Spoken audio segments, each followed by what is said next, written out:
تو اللہ نے ارشاد فرمایا نحنو نزلنا الذکر وإنا لہ لحافظون، اللہ نے فرمایا اس امانت کو ہم نے اتارا ہے، ہم نے نازل کیا ہے اور ہم ہی اس کی حفاظت کرنے والے۔ قرآن مجید نے جو کچھ خصوصیات، کچھ باتیں ارشاد فرمائے ہیں تو بہتری باتیں، اس میں سے ایک دو باتیں عرض کیا کرو۔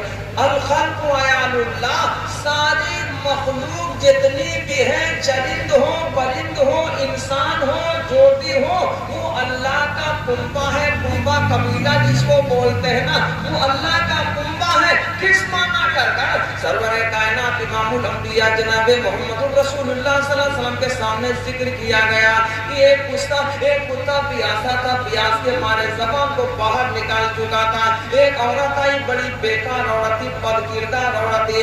اس عورت نے چمڑے کے موزے پہن رکھے تھے، چمڑے کے موزے کو دوپٹے سے باندھا، کنویں میں ڈالا اور اسی موزے میں پانی بھر آیا اور پیاسے کتے کی پیاس بجھا دی۔ اللہ کے محبوب نے ارشاد فرمایا کہ وہ عورت جنتی ہے، مخلوق کی پیاس بجھائی ہے۔ اگر کتے کی پیاس بجھائی ہے، امام الانبیاء جناب محمد رسول اللہ صلی اللہ علیہ وسلم نے فرمایا وہ عورت کیا ہے؟ جنتی۔ یہ ہے قرآن کا پیغام۔ ارے سمجھ رہے نہیں؟ یہ میں نے ایک بات عرض کی ہے اور شعر سنیے تو آپ کو سمجھ میں آئے گا کہ کرو مہربانی تم اہل زمین پر، کرو مہربانی تم اہل زمین پر، خدا مہربان ہوگا عرش بری پر۔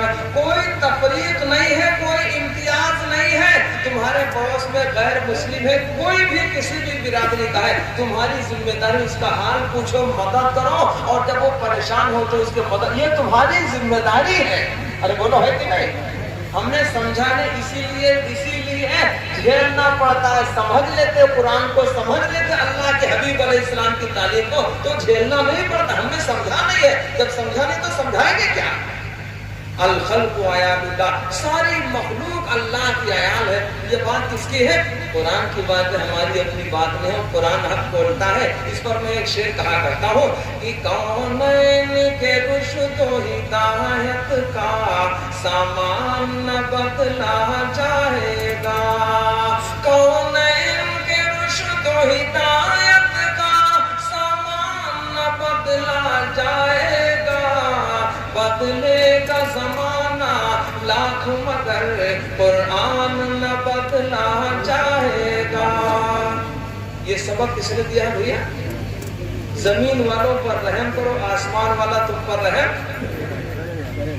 ارے بولو ہے کہ اس میں برادری نہ چھاٹو، یہ نہ دیکھو کوئی بھی مخلوق ہو کیسا بھی ہو، ہماری ذمہ داری ہے۔ جب ذمہ داری کو نہیں سمجھا تبھی جھیلنا پڑتا ہے نا، ذمہ داری اٹھا لیتے تو یہ بات میں پیش آتی۔ خیر، میں نے عرض کیا قرآن مقدس کی آیت کریمہ، اللہ نے ارشاد فرمایا اس امانت کو ہم نے نازل کیا، ہم اس کی حفاظت کرنے والے۔ آج تو کتاب کی شکل میں قرآن موجود ہے، اتنی موٹی کتاب ہے نا، کتاب کی شکل میں موجود ہے۔ شروع میں کیسا تھا معاملہ؟ اللہ کے حبیب علیہ السلام پر قرآن مقدس نازل ہوتا تھا، آیتیں سورتیں نازل ہوتی تھی، آپ جلدی پڑھا کرتے تھے بہت تیزی کے ساتھ۔ اللہ نے فرمایا اے میرے محبوب آپ جلدی نہ کرو، لا تحرک به لسانک لتعجل به، اے نبی آپ جلدی نہ کرو، جمع کرنا، بیان کرنا، حفاظت کرنا یہ سب میرا کام ہے۔ کاغذ ایسے موجود نہیں تھے، ایسے قلم موجود نہیں تھے۔ جس دور کی بات ہے 1450 برس ہو گئے، کبھی اونٹ کے چمڑے پر لکھ لیا جاتا، کبھی کھجور کی شاخوں پر ڈالوں پر لکھ لیا جاتا، کبھی تو ہڈی کے اوپر لکھ لیا جاتا۔ جب ادھر ادھر منتشر ٹکڑوں پہ لکھا جاتا تھا تب تو حفاظت ہو گئی تھی۔ آج تو کتاب کی شکل میں موجود ہے، حفاظت کیسے نہیں ہوگی؟ دنیا میں جتنی کتابیں اس میں تو کمی ذاتی ترمیم ہو سکتی ہے، لیکن قرآن مقدس پورے زیر و زبر کے ساتھ آج بھی موجود ہے اور قیامت تک موجود رہے گا۔ اس کی حفاظت کی ذمہ داری تو اس رب کائنات نے لی ہے جس نے خود اس کو نازل کیا ہے۔ اور کیسے حفاظت کرے گا؟ یہ دیکھنے میں بہت سستا والا کپڑا اپنے سر پہ باندھے جس کو آپ پگڑی بولتے ہو، نسبت بڑی چیز ہوتی ہے، زیادہ نہیں کہوں گا۔ ایک اینٹ ہمارے گھر کے دیوار میں لگتے کتنی قیمت لگے گی؟ کوئی قیمت نہیں لگے گی۔ ایک اینٹا لگتا ہے جو بیت الخلا کا لیٹرن کا ٹینک بنا کر، اس کی کیا قیمت ہوگی؟ دوسرا اینٹا جو مسجد میں لگ جاتا ہے اس کی کیا قیمت ہوگی؟ جس کے بارے میں کہا گیا من بنا مسجدا للہ، جو اللہ کے لیے گھر بنائے گا تو اس کے لیے اللہ جنت میں سونے چاندی کا گھر بنائے گا۔ اس اینٹا کی قیمت، ارے بول دو آپ، اینٹا وہی ہے، اسی بھٹے سے آیا ہے۔ ٹینک میں لگا قیمت بہت گھٹی ہے، دیوار میں لگا قیمت بڑھ گئی ہے، مسجد کی دیوار میں لگا تو قیمت بہت زیادہ نسبت بڑھاتی ہے مقام کو۔ کوئی 4000 روپیہ میٹر کا کپڑا پہن لے وہ اور چیز ہے، اور حفظ قرآن کرنے کی وجہ سے سینے میں قرآن محفوظ کیا ہے، اس بنیاد پر کپڑا آیا ہے، چاہے وہ 50 ہی روپیہ میٹر کا ہو، اب اس کی نسبت بڑھی ہوئی ہے۔ اللہ صحیح قدر کی توفیق عطا فرمائے۔ تو اللہ نے فرمایا حفاظت ہم کریں، یہ ذمہ داری ہم نے لی ہے۔ اللہ نے دو باتیں اللہ نے آسمانوں کے سامنے پیش کیا، پوچھا ہے آسمانوں اگر تمہارے اوپر اپنی امانت کو نازل کروں اتاروں تم برداشت کر پاؤ گے یا نہیں؟ کس کے سامنے؟ آسمان۔ اب ہم نہیں کہیں گے کتنا موٹا کیا ہے، لیکن ایک منٹ کی بات سن لیجیے۔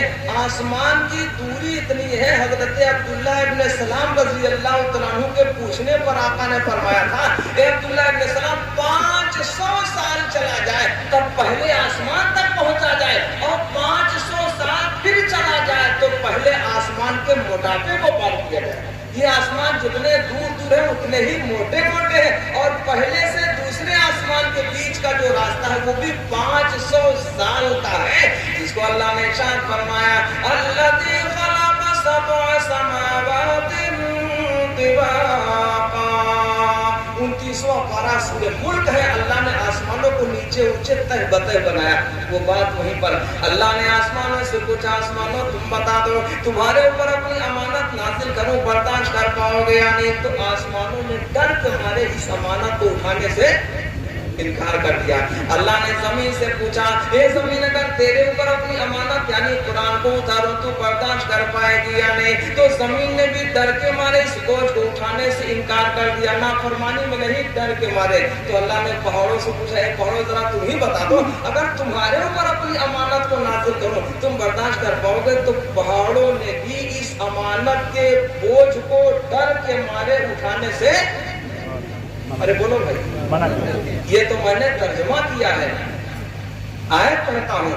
اللہ نے ارشاد فرمایا اِنَّا وَرَثْنَا الْأَمَانَةَ عَلَى السَّمَاوَاتِ وَالْأَرْضِ وَالْجِبَالِ فَأَبَيْنَ أَن يَحْمِلْنَهَا وَأَشْفَقْنَ مِنْهَا وَحَمَلَهَا الْإِنسَانُ۔ آسمان و زمین و پہاڑوں نے ڈر کے مارے اٹھانے سے انکار کیا۔ اس بوجھ کو کس نے اٹھایا؟ بلتے سیدھو نہ پڑھو وَحَمَلَهَا الْإِنسَانُ، اس بوجھ کو انسان نے اٹھایا۔ کتنا کیسا مقدر والا مقدس سینہ ہوگا جس سینے کے اندر پورا قرآن محفوظ ہے۔ ارے بولو ہے کہ نہیں؟ آگے اللہ نے ارشاد فرمایا وَحَمَلَهَا إِنَّهُ كَانَ ظَلُومًا جَهُولًا۔ اللہ اس قرآن کی قدر کرنے کی توفیق عطا فرمائے۔ یہ چند باتیں تھی میں نے